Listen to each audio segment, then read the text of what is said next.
barnyard? With my clay.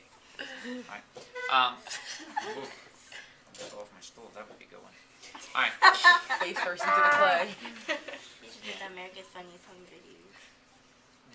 Yeah. You get money You for it. are recording. Alright, because I can see the red dot. Alright, so what we want to do, we have our cylinder. It's approximately probably 6 to 7 inches tall. I have a little bit of extra clay in here that I want to get rid of. So if you have this occur, right, where you have a little bit more coming out, and you don't feel comfortable because you're getting too thin in here, or it's starting to get wobbly, the idea of what we want to be able to do is we want to trim this. All right, we want nice, clean, straight cylinder.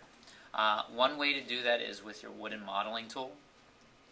All right, and I'll show you the process. It's while the wheel is spinning, I am going to come in and I'm going to get relatively close. I like to use both hands, my primary hand, my right hand, down low, and I use my hand, left hand towards the back. And what I'll do is I'll come in kind of almost straight up and down and come right down in here. If you notice, my piece is relatively straight. I have a little bit from down in here. Sorry, you can see that, Zach.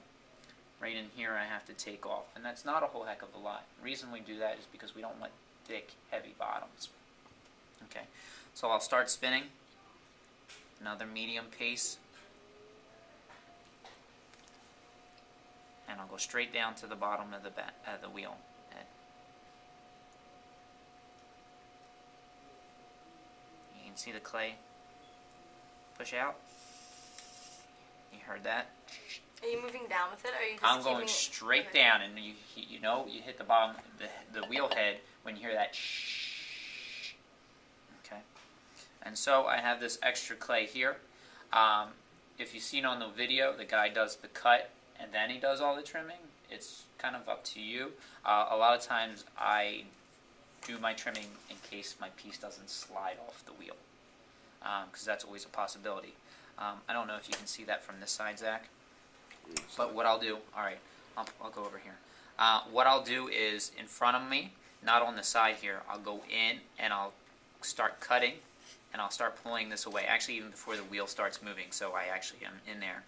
And then slowly removing it, wait till it comes back over. Alright. I can usually do this at a faster pace, but I'll kind of just show you. You want to try not to do too much too quick, because you can see some of the clay will start to stick to the sides. Now, I have an area that's been trimmed and an area that I've thrown.